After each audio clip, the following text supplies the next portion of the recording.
Hello friends, today we are going to understand the topic Ohlin factor theory. This theory is countries which are rich in labor will export labor intensive goods. It is renamed as modern theory. It contains 2 into 2 into 2 into modern. Two countries, two commodity, two factor, and the factor is further divided into labor and capital. Countries which have plenty of capital will export capital intensive products. Ohlin states that the trade result on account of the different relative price of different goods in different countries. Now we will understand the Ohlin's theory by a flowchart. When there is capital abundant theory and labor abundant theory, capital abundant theory will give rise to capital intensive goods and the labor abundant theory will give rise to labor intensive goods.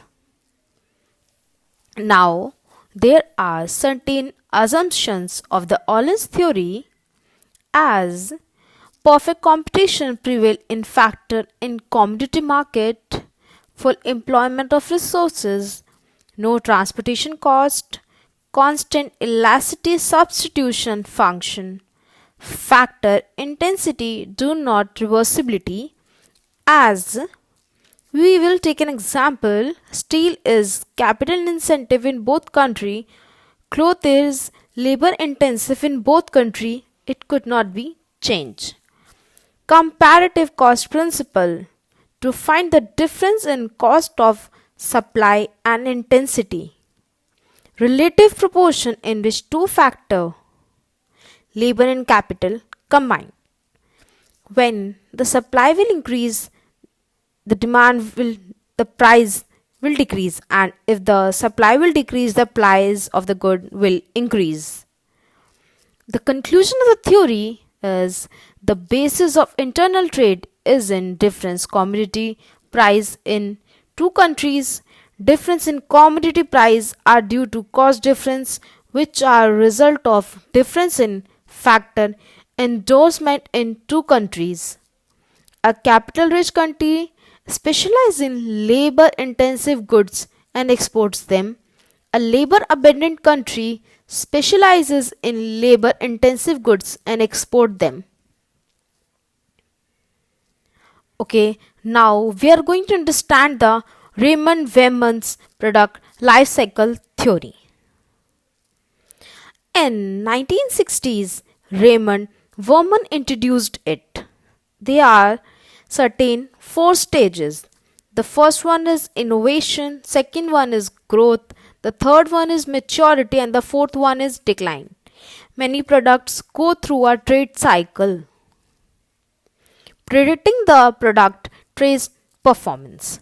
The first phase is innovation and it's deal with the introduction of the product, low awareness, huge investment is made, low profit, low competitors. As innovation, we introduce our product in the market.